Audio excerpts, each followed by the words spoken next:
உங்கள் சத்யாவில் குளு குளு ஏசி ஆஃபர்.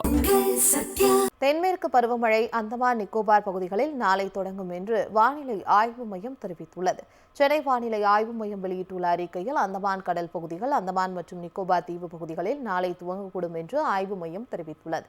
தென்மேற்கு வங்கக்கடல் பகுதிகளில் நிலவிய காற்றழுத்த தாழ்வு பகுதி வடக்கு திசையில் நகர்ந்து ஆழ்ந்த காற்றழுத்த தாழ்வு பகுதியாக நிலவுவதாகவும், இதனால் மேற்கு தொடர்ச்சி மலை மாவட்டங்கள், கடலோர தமிழகத்தில் ஓரிரு இடங்களிலும், புதுவை மற்றும் காரைக்கால் பகுதிகளிலும் பலத்த காற்றுடன் கூடிய கனமழை பெய்யக்கூடும் எனவும் தெரிவிக்கப்பட்டுள்ளது.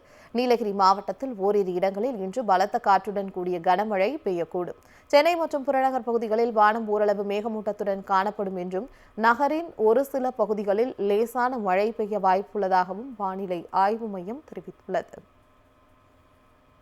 அரபிக்கடலில் அடுத்தடுத்து 2 காற்றழுத்த தாழ்வு பகுதி உருவாக வாய்ப்பு உள்ளதாக இந்திய வானிலை ஆய்வு மையம் தெரிவித்துள்ளது.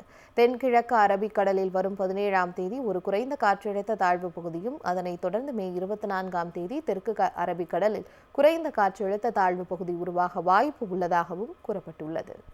தென்மேற்கு பருவமழை அந்தமான் நிக்கோபார் பகுதிகளில் நாளை தொடங்கும் என்று வானிலை ஆய்வு மையம் தெரிவித்துள்ளது. சென்னை வானிலை ஆய்வு மையம் வெளியிட்டுள்ள அறிக்கையில் அந்தமான் கடல் பகுதிகள், அந்தமான் மற்றும் நிக்கோபார் தீவு பகுதிகளில் நாளை துவங்கக்கூடும் என்று ஆய்வு மையம் தெரிவித்துள்ளது. தென்மேற்கு வங்கக்கடல் பகுதிகளில் நிலவிய காற்றழுத்த தாழ்வு பகுதி வடக்கு திசையில் நகர்ந்து ஆழ்ந்த காற்றழுத்த தாழ்வு பகுதியாக நிலவுவதாகவும், இதனால் மேற்கு தொடர்ச்சி மலை மாவட்டங்கள், கடலோர தமிழகத்தில் ஓரிரு இடங்களிலும், புதுவை மற்றும் காரைக்கால் பகுதிகளிலும் பலத்த காற்றுடன் கூடிய கனமழை பெய்யக்கூடும் எனவும் தெரிவிக்கப்பட்டுள்ளது.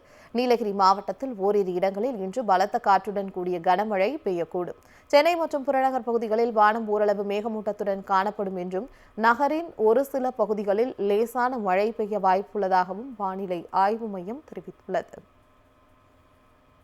அரபிக்கடலில் அடுத்தடுத்து 2 காற்றழுத்த தாழ்வு பகுதி உருவாக வாய்ப்பு உள்ளதாக இந்திய வானிலை ஆய்வு மையம் தெரிவித்துள்ளது.